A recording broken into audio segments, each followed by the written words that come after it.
Bring.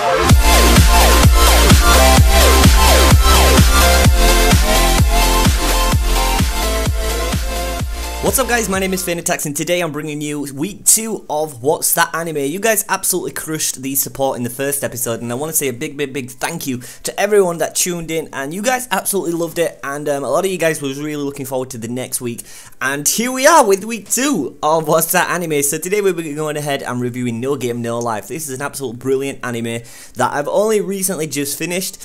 I had to rewatch this to refresh my mind on what just happened. I got round to like episode 7, then I kind of put it off, and then I got back into it, and I absolutely love the anime. It's absolutely brilliant. If you want to go ahead and check it out, there will be links down below in the description. Definitely recommend checking it out, guys. It's an absolute brilliant anime that revolves around adventure, gaming, comedy. It's absolutely brilliant. So yeah, I really want to say a big thank you to everyone that tuned in last week, and I hope you guys are excited for this week's. So let's go ahead and jump straight into this. Alright, so this anime basically throws you straight into an action-packed scenery already as soon as the game opens. It's about, basically No Game No Life is about 4 players that are inside the online gaming world, but they go by the name Blank.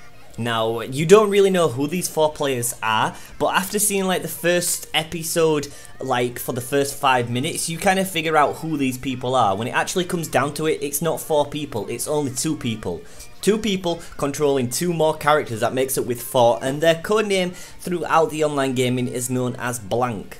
Basically everyone are huge fans. These guys are the absolute monsters of the gaming world. They've basically beaten over 1,200 people with no deaths. And these 2 people are controlling 2 more people by themselves. So that at the same time they're controlling 2 characters while they're playing throughout the online game. And no one can beat them. And everyone really looks up to them. They're like, you know, I wish we could meet these people, but they go by the name of Blank, so no one has a clue on who they are. Like, they're not cheaters or anything like that. They just honestly are like legit the best gamers out there. They really are. So it throws you into a battle straight off the bat where they're going against a queen, and she cheats because she like refuels all of her magical power, and somehow they dodge it and still manage to defeat the queen. So the queen starts going AWOL, saying, you know, you're a cheater to this other guy, and there's like, yeah, they must be cheaters.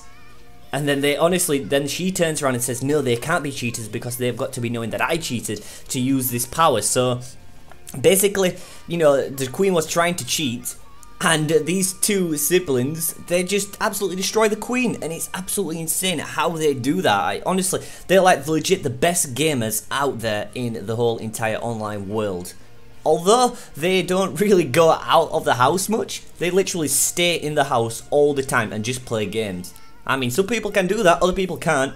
I kind of need to go out of the house after staying on the computer for so long, but it's a really interesting thing that these guys don't go out of the house and they just sit and play games all the time. And I can see why, because they're absolutely the best in the world at it. So as Shiro is about to fall asleep, the little girl, Sora, hears an email, and she's like, you know, yo, Sora, you got an email?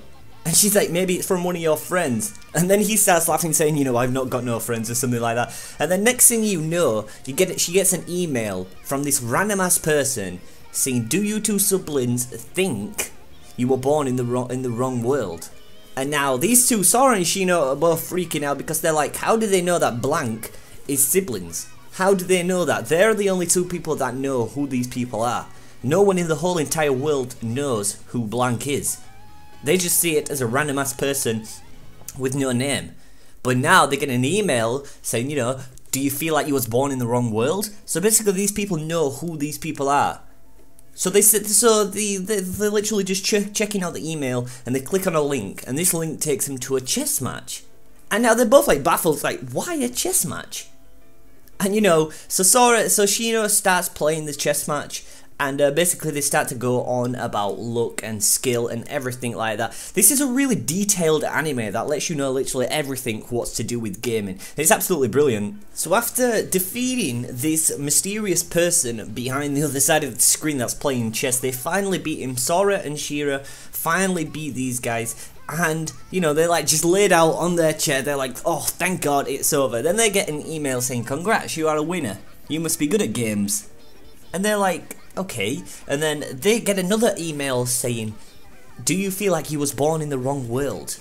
And now they start to go on about, you know, what life is about for them. They really don't want to be in that world. They want to be in a world where everything revolves around games. And then as soon as she says, would you like to be in a world where it's full of games? Shiro replies. And basically, they just get transported to a brand new world. So Sora and Shiro are just playing this. And they get transported to a whole brand new different world. It's absolutely crazy. And these guys, like, whole house just kind of just disappears. And they land where they're just falling down. And they're literally just falling into this world. And they've not got a clue where they are. They're absolutely, like, shitting themselves. Because they don't know. They're falling from the sky and everything's going crazy. The next thing you know, this person, right, just appears out of nowhere and starts going on about welcome to my world. And they're like, what the hell is happening? So as Shiro and Sora are falling down, they run into Tet, who starts to explain literally what this whole world is about. And then she starts to go on about the 10 pledges. Right, these 10 pledges quote, all murder, war and robbery is forbidden in this world. Number 2, all conflict in this world will be resolved through games. Number 3, in games each player will bet something if they agree is of equal value. Number 4, as long as it doesn't violate pledge 3, anything may bet and any game may be played. Pledge 5, the challenge party has the right to decide the rules of the game. Pledge 6 says any bets made in accordance to the pledges must be upheld. Number 7, conflicts between groups will be conducted and design representatives with absolute authority. Number 8, being caught cheating during a game is grounds for an instant loss. Pledge 9, in the name of the god, the previous rules may never be changed. Number 10, let's all have fun and play together. So basically Shiro and Sora have been transported to this whole entire different world. They've not got a clue what is going on and they're just falling. They're absolutely crapping themselves, they just crash into the ground, and then the next thing you know, this dragon just pops up out of nowhere, and Shiro and Sora are like, this is a crappy game. So basically after that scene, it literally just goes on to tell you about a backstory, how Tet became the god. It showed you what happened into this world before Tet was the god. There was murder, there was destruction, there was robbery, there was thief, there was everything literally wrong with the world happening inside this. And when Tet became a god, he basically gets to rule the whole land. And he said, you know, there's no more wars, there's no more destructions, there's no more this, there's no more that. Basically, there was no more anything. Everything had to be decided by the games. And this is there's a little backstory on how Tet became a god and what the land was before. It's really interesting scene actually. And then it goes on throughout the episode for a few more minutes, just showing how Shiro and Sora literally just like adapting to this world, to this new world that they're in. So traveling throughout this world now, Shiro and Sora arrive at a place called Kingdom of Elkia.